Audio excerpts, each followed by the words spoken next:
We have a new plant protein coming out, and DDP's all over it, which is awesome. New data studies come out and say, like, hey, based off of the latest research, this is the best thing to put into there. Our formula changes, as more scientific research comes out into it. Look at the data studies that are out there. And by the way, they're always continuously evolving, which we do as well. And we're in tune with that to only putting the right type of stuff in your body that maximizes your delivery.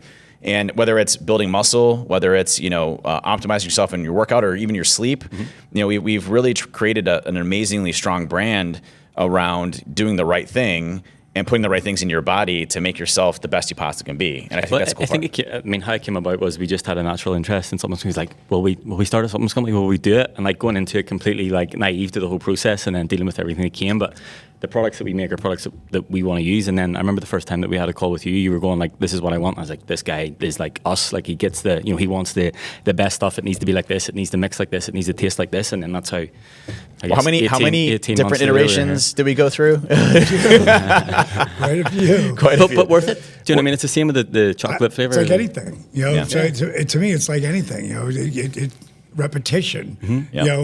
Is the mother of learning and changing. And then there's, of course, Einstein's theory of doing the same thing over and over again and expecting a different result. If it's the same thing over and over again, that don't work either. That's just the definition of insanity. But to change it and change it up, and I'm always into, okay, so what is actually in this? For me, again, and you guys are still young, all right? So you don't really know how much the food, because our food in this country sucks. It's terrible. Absolutely terrible. I just was on a show with Rita Cosby, and she's bringing me up to be on her show again in probably about 3 or 4 weeks, because she wants to talk about all the changes, that we're helping people get through. Mm-hmm. But also I want to talk about, like Robert Kennedy. I don't agree with everything he says, but when it comes to the food, I agree with almost everything he says. And they've ruined our food. So we have to give a better product than most people would. So to me, and you were talking, I look at the professor here because he's gonna look into it and really knock it down to its smallest ingredient, what it is. So when we're talking about it, and we haven't even jumped on this, but the protein powder, let's talk about it for a minute. We have a new plant protein coming out, and DDP's all over it, which is awesome to see your face on there and everything, and the matte labeling, which was really important. But what we really wanted to accomplish with it was, when you're building your muscles, when you're building your body, you're putting the right things into there. And it's funny because, I haven't been an organic type of guy, but I have been since I've met you. And, but it goes down into the type of stuff that we're putting into our bodies. All of this ultra processed foods, the BPAs that we're putting in, the forever chemicals, all that stuff has an impact. And, our bodies were never designed to have DoorDash or Uber Eats. No. That was never in our design at all. So, the fact that we can get, 4,000 calories delivered to our house instantaneously, in under 40, 50 minutes, was never a design for our bodies. And so, we have to look at the things that we put into our bodies and protein being the source. If you look at, the top 3 things that will, the top 3 things that people die from and they're as they age, one is cardiovascular health. Mm-hmm. The second is going to be your bone density and muscle mass. And third, believe it or not, is grip strength. Yeah. And that's a weird one, right? We'd be like, why is grip strength making an equation to that? But as you get older, the more frail you are and you're more susceptible to falling, hence the infections and the death that comes after that from falling. You could grab something and your hands aren't strong enough, you just fall over. And even if you do grab a hold of that, that rod. So it's so important for us to get the protein that our bodies need. And it's so important for that to be used then, obviously, for us to be strong, which also equates to cardiovascular health, which also equates to muscle mass and bone density, which also equates to grip strength. And so, with what we came out with this plant-based protein, one, I think it tastes phenomenal. I've actually switched to this. I just got my shipment in, I think, 3 weeks ago, and I'm already through 3 tubs of it. Which one do you like better, chocolate or vanilla? I go both. So I'm usually a chocolate guy.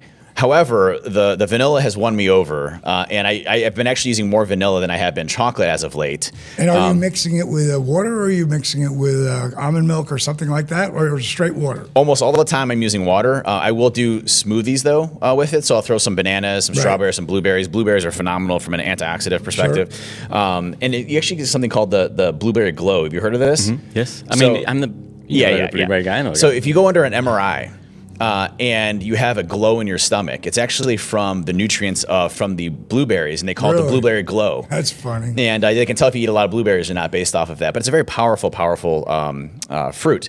But Let me just interject, yeah. because did you know when blueberry season is? No. Do you? No.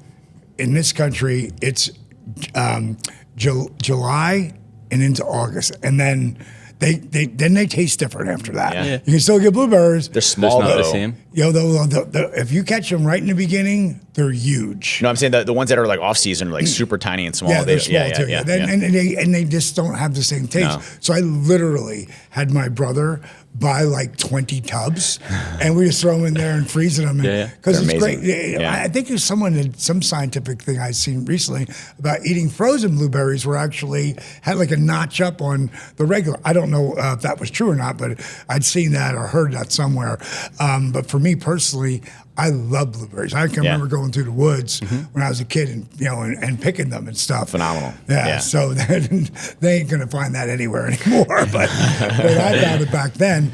But as far as that's concerned, you want to get them then because then they're super sweet. Yeah. Like, oh my God. And that's the same type of philosophy that we put into the protein itself. And the biggest thing with plant-based proteins that you have to be really cautious of is the ingredients themselves is number one, right? You have to have great ingredients that is good for your body. It's not overly processed. It doesn't come from a lot of different sources. And the biggest thing is that protein is actually broken down into what we call essential amino acids or branched chain amino acids. So when you eat a steak, or if you're a vegan and you're eating certain types of plants that have high protein, those things break down into amino acids, and then those amino acids are what is used for what's called protein synthesis, which is how your body uses those amino acids to build your muscles up.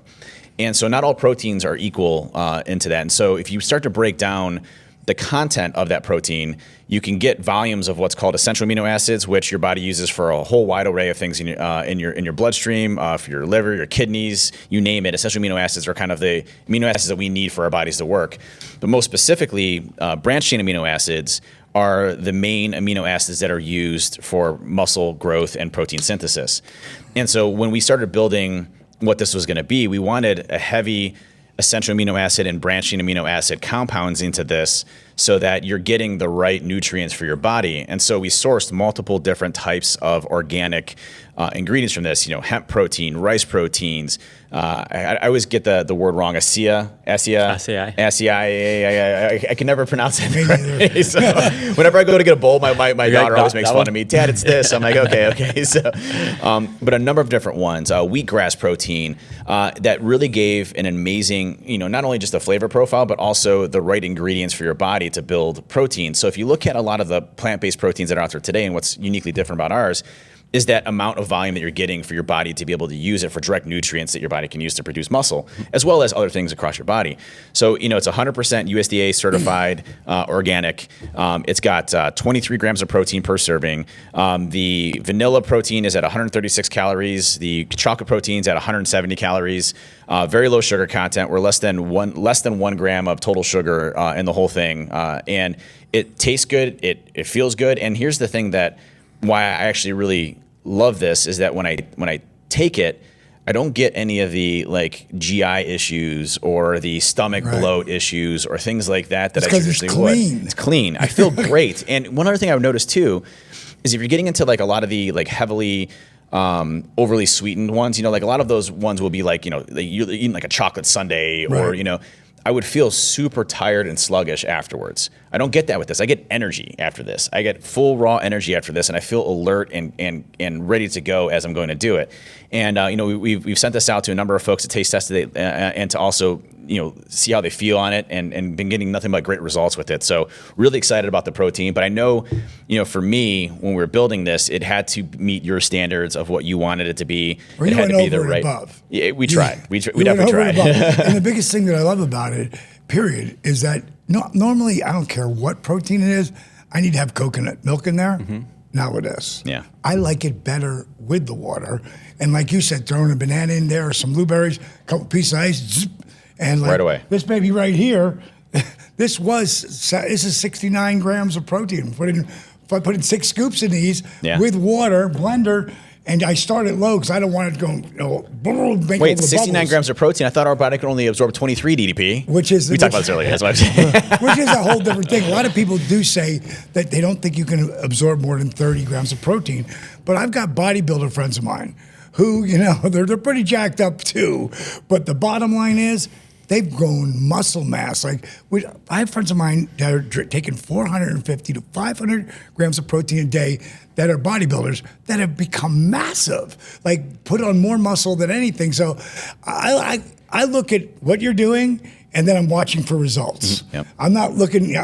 The thing about knowing your nutrition, I can show you let's say 1,000 articles tell you how great milk is for you and tell you how it's shit. Yeah. It's like the same amount. So I go on results. And how do I feel? There was a podcast that Andrew Huberman did, who's a PhD, a neurobiologist out of Stanford, and he had Jocko on. And I love Jocko too. And Jocko would talk about exactly what you're talking about, the results. He didn't know the science behind it, right? He's not a PhD. He doesn't study this out of Stanford. And what was really cool about that podcast is that Huberman would put the science behind what Jocko was talking about. Right. He's like, well, this is actually what's happening in the science, and you're absolutely right. So our observations of what works for other people absolutely is applicable to what actually does work. And what they've actually come out with in the most latest data studies on protein is that our bodies can absorb an insane amount of protein at a given serving, and it's still 100% absorbed in our bodies and used for a variety of different things. So if you're getting 100 grams of protein in one sitting, your body's going to use 100 grams of protein. It's not going to take 30 grams and then the rest of it you're going to expunge via your GI tract. It's going to actually use that 100 grams of protein. And the biggest observational piece is people that do time restrictive feeding. So they do intermittent fasting.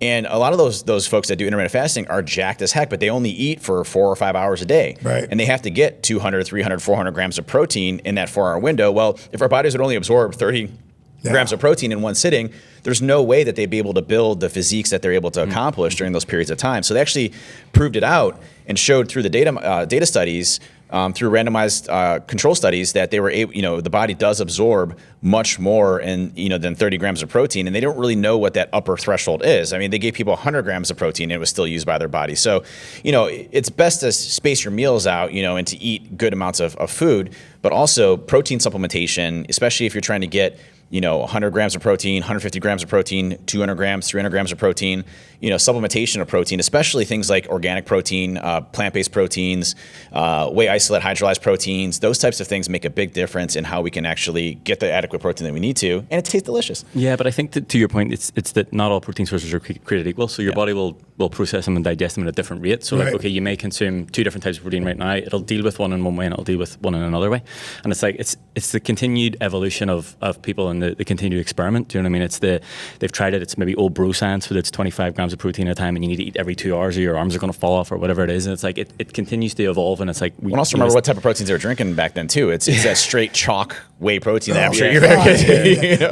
Back in the day, remember when Metrics? Do you remember the Metrics brand? Oh yeah. I mean, I'm going back like 35 years, and they came in like 30 of them in a box.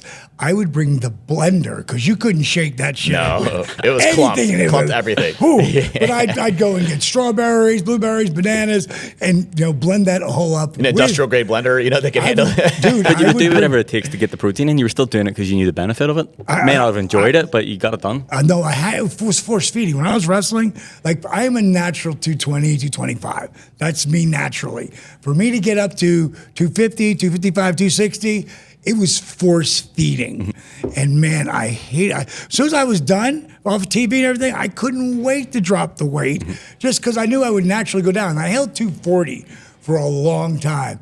And then my knee, that extra 15 pounds on your knees, like I'm losing it and just letting it go. And then I started getting super lean, and I can pretty much control my metabolism because I've been doing it for years. Yep. And I haven't gotten really big and really small. I've never done that. I maintain where I want to maintain, and it depends on how lean I want to get. And that's a gift, but I worked 69 years on it. Yeah. Well, really 50, probably 49 years on it, where I really started to understand it. Yeah. For me too, the first when I first started with Ben, I think I was at like 2,000 calories or something to that effect, and I cut the weight off, and there was a system that I was put into place of these are the calories that you need to track, this is the type of protein you need to get into place, and as I got more and more comfortable, I started pushing calories and getting a little bit heavier intentionally to try to put on as much muscle mass as I could. And now I got it down to a science because of the program in with Ben, to be able to say, look, hey, if I want to push some weight during the wintertime and I want to get a little bit heavier, I'm totally cool with that in a very refined method. It's not like I'm pushing, hey, I want to get 50 pounds heavier and I'm just adding on a bunch of fat as part of that. I just go a slight surplus up, and I know exactly where my body needs to be at, and I grow up a little bit more as I put more muscle mass on. I go up a little more, and then I cut it back off again. And that to me works so well, and I have grander control over that because of the systems and the things I've put into place to be able to do that. And again, putting the right type of stuff in my body, to accomplish that. And like I said, this weekend I was playing airsoft with the kids, and I knew, hey, airsoft, I'm playing, for 6 hours. It's a high intensity cardiovascular event. I can get away with ordering some pizza. Yeah. If I think about you when we first spoke, you're like, well, I can only do gym sessions 45 minutes. I don't have the time. And now you're like, well, I spend 6 hours in the day just going to play airsoft. Yeah. Well, it's funny because Ben has me on this program, and I wasn't equating the airsoft activity as part of it. I'm like, man, I'm losing too much weight. What's going on here? And Ben's like, well, what about airsoft? I'm like, I don't really consider that cardio. And then I look at my Whoop band, and it's like, yeah, you pretty much died for 6 hours. Your heart rate was at an insane level. So we had to equate to the calories for that. But once you get down to understanding, hey, it really is just calories in versus calories out on how you lose weight. And then supplementing with the right amount of nutrients for your body. I'm going to cut you off on that. Yeah. If you have like any type of gluten sensitivity or anything, then it's not. You've got to get rid of that. Yep. And again, a lot of people go, oh, that's a bunch of bullshit. All I can know is what I've seen and what I've had groups and groups of people do. And when, especially people who are in pain, just eat vegetables and proteins for 2 weeks and tell me how you feel. Yep. And because my buddy Eric Bischoff went to carnivore diet, and he read that book by Huber. Oh, yeah. Is it Huber? I can't remember his name. Whoever the carnivore doctor is. And Eric Bischoff looks unbelievable, man. And he just turned 70. And people are like, my God, I never saw him like muscular like that. Yep. And all he's doing is his TRT and eating completely anything that walks. Yep. As he has eyes on it. And, I think it's an education thing. Do you know what I mean? Like to your point everybody's with everybody, different, right? It's everybody's different. So we can say these like this is the sort of general, but there are obviously nuances within that. And it's the thing that I like to teach is these are the guidelines, but everybody's different. So it's like, how can I educate you for your body? How can I educate you for your body? And that's what it is. And it will continue to evolve. And it's the lack of education, and people don't know. Like nobody would know that if they started to cut out certain foods, they would feel different, or you wouldn't be inflamed, or they may have a problem because of something they're eating because they've just felt that way for so long, and they assume it's something else. Whereas you're like, well, if you don't do this, try that, and if it changes, like, oh, it was a simple fix, but they never would have thought of it because they never had the education around the food or whatever it might be, or didn't want it. Yeah, also true. Also true. Like the idea of it, but don't like the reality of it. Because if I told you at the start what we would have actually had to go through, you'd be like, nah, mate. I'm good. I do want to smarten, since we are talking about food, I want to smarten everybody up out there, because a lot of people, like when I'm speaking, I'll say, and if I get on food, I'll say, so who understands what GMOs are? And like 3/4 people will raise their hands. They go, you all eat them. Like, you must not really understand like what they are. They've just changed the name. Have you heard about this? No. Now you won't ever see GMO, but you will see bioessential. Bioessential. So we look at, because GMO is shit. It's garbage. And anybody who I've gotten off of that stuff, and it's impossible to get everybody off, because you got to eat out once in a while. Mm-hmm. Yep. We're going to Houston tonight, and I know there's going to be some of their products that they use are GMO, and but there's only so much you can control. You can control your own house, which is one of the reasons why I like to freaking eat it at home most of the time. But that's one place I actually do like going to, because they got a lot of selections that are gluten-free, and that's how I feel. Because when I take in any gluten, it hits my knees and my back, and man, I could be like crippled. We were just talking in the car. You are very much in tune with your body on things that, like, hey, I didn't have that before, or this is new, or why am I feeling this way that I am? And you kind of dive down into why that was there, and you fix whatever that is. I don't think a lot of people are in tune to it about it. They're just saying, I'm used to feeling like crap all the time. Right. So They get used to it. Right. They think you're supposed to be Right, like they're supposed that. to be like that, right? And I was in the same boat too, like always sluggish, always tired. I'm like, oh, it must be because I'm in my 30s, and this is how I'm supposed to be in my 30s. But it's the people who wake up and need coffee, and then you go, well, try drinking this much water and actually feel hydrated for once, and they're like, no, that's not going to be. I still need my coffee. I'm like, try it. And then the biggest bang for the buck thing that people can do is make sure they're fully hydrated, because we run about them, we're chronically dehydrated for the majority, and the impact that so that let's has. say 78% of the United States is chronically dehydrated. Yeah, and if you're 2% dehydrated, it will impact your literally everything you do, performance, mental, physical, whatever it is, by 20%. So you're running about 80% just by not drinking enough water. I'm like, that's an easy, quick fix. But no one will they think, oh yeah, no, I'm just tired and I need coffee in the morning. Caffeine, they're in that cycle of this is just the way that it is. Well, and caffeine culture is really an interesting one too, because Caffeine culture. I like that. caffeine really doesn't actually, it may give you the feeling of more energy, but what it's actually doing is you have these things in your brain called andesine receptors. And it's tied to what's called your circadian rhythm, which is how your body's natural clock. So when you wake up in the morning, a good effort is to get some bright sunlight, which kickstarts your whole process for the day. It lets your body know that you're awake. It's the same thing again. If you can go back, 1,000 years, 2,000 years, 5,000 years, when we're foraging for food and we're building towns and little, we're out all the time. Why do campfires, soothe us for some reason, right? And it's because it protected us from animals and things like that as we were sleeping at night. So all of these things historically build up to how our bodies have evolved over time, and you start to look at the differences in caffeine. Caffeine just masks our tiredness. It tells our body that it's still early in the morning, so we still need to be alert and energetic and things like that. But what ends up happening, specifically with andesine receptors, is caffeine has a certain type of life in your body. So what it does is it floods your andesine receptors and says, hey, don't worry about the circadian clock. It's actually really early in the morning. And then what happens when the caffeine wears off is all of those andesines hit your receptors, and all of a sudden now you get this caffeine crash, and you're super tired, and then you need more caffeine to mask those andesine receptors. The process again. needs to happen The no matter what. Happen again. Yeah. And that's why, you look at caffeine. You shouldn't take caffeine anytime. Well, you say 1 o'clock, which is the right way. 2. I say 2. You say 2. Okay, I say 3 to 4, maybe 4. It's person dependent. It is. So it's Yeah. the When you say half-life. 2, you mean not after 2 o'clock in the afternoon? Yeah, but it's person dependent. It's I how get it. sensitive you are. I get it. It's the half-life of caffeine. It can be anywhere between 5 hours and 8 hours, depending on the person, which means the amount of caffeine you consume, say it's 200 milligrams, there's still potentially 100 milligrams in your body, in your system, whenever you're trying to go to sleep. So it's like pushing it back. Ideally, 12. And we can talk all we want to about all the different things. The number one most important thing for somebody's body is sleep. 100%. Period. Sleep is the most fundamental thing, and they're actually showing now in the data studies that people that lack sleep, there's a lot of folks out there like, oh, I only need 3 hours of sleep, or 5 hours of sleep, or 4 hours of sleep. Steve, you only needs like 20 minutes. So there are those rare occasions, but it's a very small percentage. It's like 1% of the population has a certain type of DNA flag that allows them to not get a lot of sleep, which doesn't impact their body.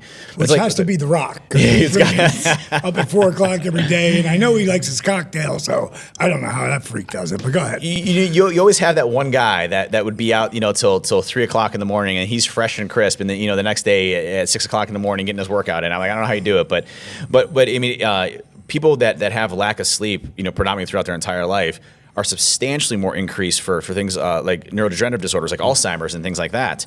Right. Because what ends up happening when we sleep is your body, is healing. It actually floods your brain and cleans out all those toxins and things like that are in your brain at night, which reduces the buildup and the gunk that you have in your brain for Alzheimer's disease, right? So sleep is like one of the most critical things, and that's one of the things that I really. But I think that's important because you think about you before and staying up for days and days and days. And even when we started, what the goal was, and change your physique. And then there was a period of time you were sending me screenshots of like, I got so much sleep, and it was like 98%. I'm like, that's the thing. That's the thing. That's where it's not the physical transformation. That's where you're hacking your health. Do you know what I mean? It's long term. It's like these things that you're doing are going to impact the quality of your life and how long you live based on the things that you're doing now. What changed when I started getting sleep? My heart rate variability, which is a phenomenal predictor of your heart health, but also how much you recovered and how you're doing from a body perspective. My blood pressure, my lipids, my blood work themselves all improved when I started getting good sleep. And so a lot of things that we can do are very easy changes to our lifestyle that allow us to be able to. So when it comes to 10 o'clock, my wife and I are upstairs and we're winding down and we're ready to go to bed. And then I get a good 7 to 8 hours of sleep every single day to ensure that I'm able to recover. And I'll tell you, I can tell the difference if I get 6 hours of sleep versus 8 hours. But you can only tell the difference now because you were used to it before. Yep. It's the same as the dehydration. It's you only tell the difference whenever you know what it's actually like to be fully recovered, fully rested, fully hydrated, whatever it is. It's because you've seen what it is actually like or what you should actually feel like. Real quick on creatine, I just want to do a really quick teaser on creatine. So interesting enough, creatine is probably one of the most studied supplements. It is the most studied supplement in the world. So many data studies on it, and the biggest issue was people thought it impacted your kidneys.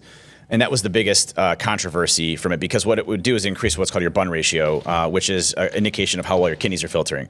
But there's better blood tests now, and even the National Kidney Association, Disease Association, came out and said creatine does not impact your kidneys. It's perfectly safe to take. But what they've actually shown in the latest data studies is that 5 grams, unfortunately, is not enough. 5 grams of creatine isn't enough to get the benefits of creatine. You actually need to be upwards of 10 to 20 grams of creatine a day. And what that does, though, so 10 grams will get you the muscle building components, so the recovery. And when you say water weight, by the way, it's water that's injected into your muscles. It's not going to give you it's not going to make you look like bloated or anything like that. You actually want water inside your muscles. One, it gives you much more fuller look on your muscles themselves, but it helps you recover faster. But when you start getting into the 15 to 20 grams of creatine thresholds, they've shown substantial cognitive improvements for your brain. I'm all about that. Right. So 20 grams of creatine a day substantially increases cognitive performance, and it's like brain food. So some great studies on that coming out. Well, the last one we got to talk about is the pre-workout, and this is one of the ones that I. Do you want the hands-on tub? Do you need a? Yeah, let's get that. Grab the tub. Grab the tub. Talking with you and Paige originally, you were very skeptical, I think, of this because, right. and rightfully so, because if you look at a lot of the pre-workouts that are out there, they're overdosed with caffeine. They have a lot of ingredients in there that are not good for you. And you see all these stories of, people like just, having heart issues and just the amount of chemicals they're putting into there. And so when we came out with this, we wanted something that was healthy for you. Right. We wanted a pre-workout that was good for you, that would optimize you, not only just from a performance perspective in the gym, but also what other areas could we tackle, with a pre-workout. So, when you look at the desired results of a pre-workout, one of the things is obviously the energy. And so, we use caffeine in there, but it's dosed differently. So one scoop of it is 147 milligrams of caffeine. And then you can obviously do 2 scoops, which gets you to that 300 mark if you want to do 300. But we use three different types of caffeine. So you get like a very quick acting caffeine, which is immediately absorbed in your body, and you can literally feel that within 5 minutes of you taking it. So you drink a pre-workout, you get that caffeine benefit hitting the adenosine receptors within 5 minutes. But we also have what's called delayed onset caffeine as well, 2 different types. And what happens is, so when caffeine, and it's a smaller dosage of it, by the way. So when you take a pre-workout, normally within 4 or 5 hours, you're going to get that caffeine crash. So a lot of people that take pre-workouts, especially around the noon time frame or 1 or 2, they get super tired. What we've done is we have delayed onset caffeine, which when those initial hit caffeine adenosine receptors start to unbind from your adenosine receptors in your brain, these ones fill those spots in and then gradually move you down as you get in throughout the day. So as you're hitting 2 or 3 o'clock, you're still energized, you still feel good, and then it starts to wind you down overnight while you start to sleep, And so you don't get the jitters. It's not high highs and low lows. High highs and low lows. It's a nice clean energy throughout the entire day. We also use a thing called S7, which is organic-based extracts of berries to give you additional benefits for energy as well. So there's a number of different energy components that make up the energy blend for it, but we also focus on a nootropic as well, so focusing more on brain health and focus. So as you're going through that day, making sure you're sharp as edge as you go in and hit the gym, but also throughout the rest of the day, you feel great, mentally wise. And then the one part that I'm really proud of is not only does our pre-workout help with the energy and everything else, but also helps your sleep. And that's a unique thing for a pre-workout. I don't think there's another pre-workout out there that has a focus on sleep as part of it. And we talked about how sleep is so important. We incorporate an ingredient called GABA, and GABA we get naturally through fish and through other nutrients, but it's actually really low in our current diets today. And what they've actually shown in folks that have a deficiency in GABA is they're more prone to depression, more prone to low energy, more prone to sleep disorders, things to that effect. If you have elevated levels of GABA, increased less depression, so you have a more euphoric / not euphoric, but more of a positive outlook on things. And it also extremely helps with your REM sleep. And so, but the cool part about GABA is if you take it as a pre-workout, the scientific studies have actually shown that it increases your natural human growth hormone factor tenfold. So you're actually getting human growth hormone excretions in your body that helps with recovery, helps with muscle growth, helps with sleep, but you also get the benefits of elevated GABA levels in your body so that you actually sleep better. And I've 100%, I use Whoop, which is a gold standard. Athletes use it all the time, and it tracks your sleep throughout the various studies. And I can actually tell the days that I've taken the pre-workout because my sleep is incredibly better than when I don't take the pre-workout, and it's not, and I have lower levels of GABA in my body. So we created a really holistic pre-workout that one I think tastes phenomenal, by the way. Yes. The strawberry lime is a fan favorite. The shell pop is another one. The more of a tropical flavor to it. New super secret flavor coming out And soon. a new super secret flavor coming out. Can we say it? Eh? Well, I mean, yeah, I guess we're going to. It's green apple. So we got green apple coming out. It's already done. And we have a new and improved formula coming out as well. For the nootropic piece, there's something called alpha GPC, which is an amazing nootropic. It really helps with like focus, clarity, mental acuity. In the data studies they've shown, being able to recall things faster. So your ability to pull data out of your brain, long-term storage into short-term storage.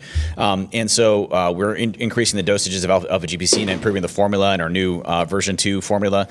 So again, like with the new data studies, we increase and we make the formula even better. And this is a staple. And I will say I'm a very picky pre-workout person.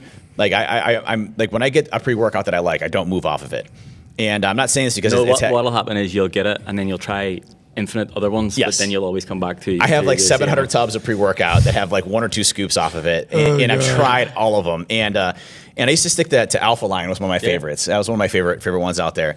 None of those touch this, and I exclusively use this. And my wife actually, I could show you a text message live on TV. She's like, oh, I'm so excited to work out because I get to use the pre-workout this morning. She's like, that makes me feel great the entire day. So, but also you've gone to 1 scoop, which I think is important. I'm 1 scoop, because I remember when we went through this. I was a high stem. Yeah. We want highest dose of caffeine, highest dose of this because I want to chase that feeling.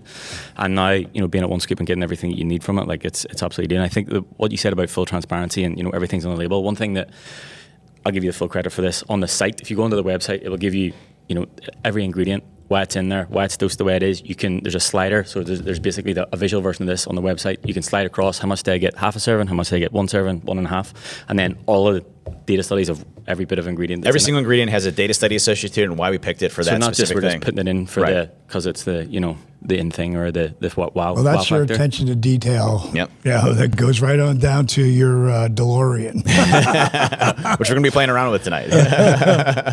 But the last part about it is the pump. And when you go and you work out, you want a big pump, right? And so it also helps with pump as well. So it gives you a bigger pump when you're in the gym. But most importantly, why is a pump important? It's for blood flow. Mm-hmm. And blood flow is our way of our body's healing, getting the right nutrients, the oxygen. Why BFRs work so well is it's actually cutting oxygen too and forcing our muscles to work 10 times harder because it doesn't have the oxygen to be able to do it. Same thing for the pre-workout. We focus very heavily on blood flow and making sure that when you're in the gym, the blood gets to the right areas that you need to recover faster, to get the oxygen that you need for your muscles to outperform. And in the data studies that we have, if you look at like L-tyrosine, for example, for clarity and focus, beta-alanine, which is also like some people like heavy dosages of beta-alanine, some don't. Beta-alanine, what it actually does is it transports more oxygen to your blood and specifically to your muscles so that you can perform. And the data studies have actually shown if you're supplementing with beta-alanine, you can perform longer for specific reps, more endurance level type activities. Which is a reason why you couldn't go for the real endurance today. I didn't take my pre-workout this morning. So. I'm looking forward to the pump. Why do you got to bring up that I failed at the last couple times? I'm looking forward to the pump we're going to get at the gym tomorrow, having pre-workout and having the power cuffs. Yeah. That's going to be an insane pump.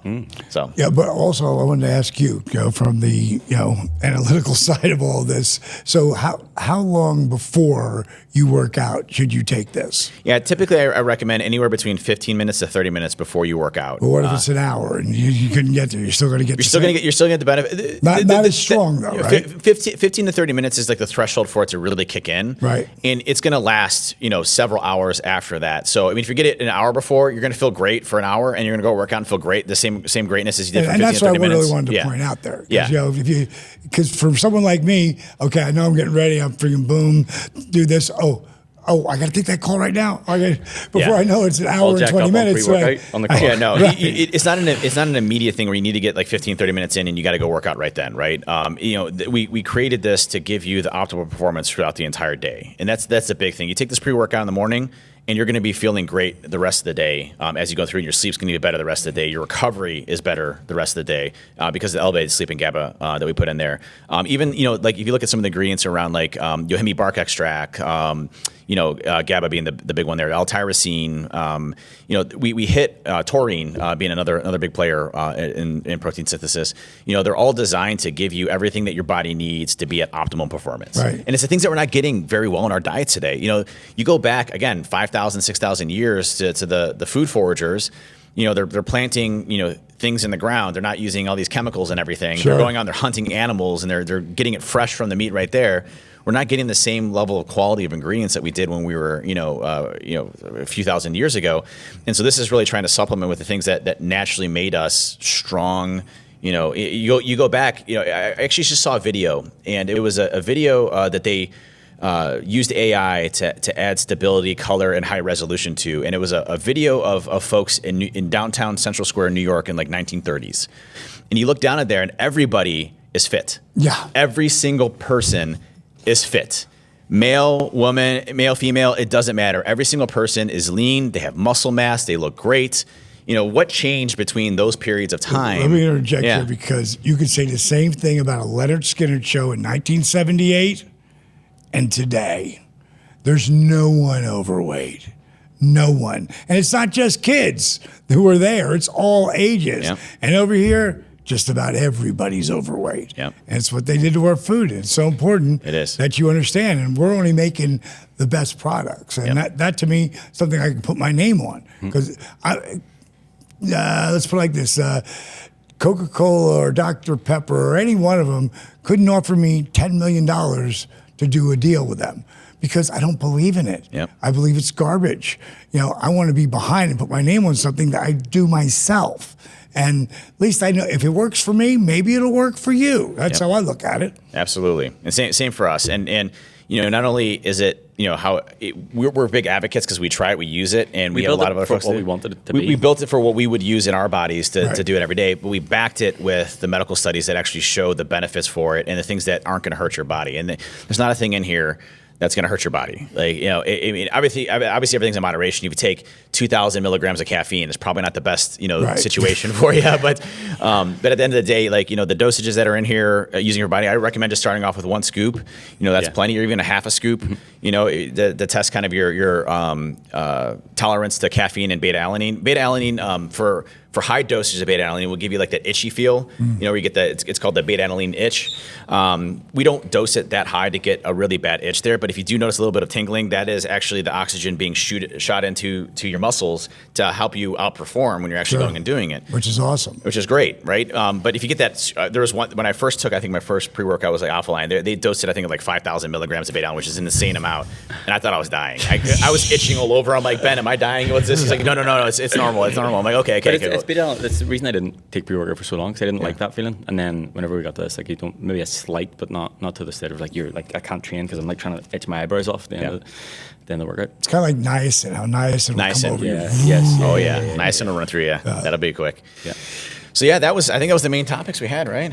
See you in the next one. Hey, guys, it's me, DDP, Diamond Dallas Page. I just got done doing the podcast with Ben and Dave. And if you want the full director's cut, you want to hear stories about the Hulkster, you want to hear about the Stinger, you want to hear it about just wrestling in general, overcoming the odds and adversities of life, go to hackinyourhealth.com and sign up for our email list. Understand, monkeys?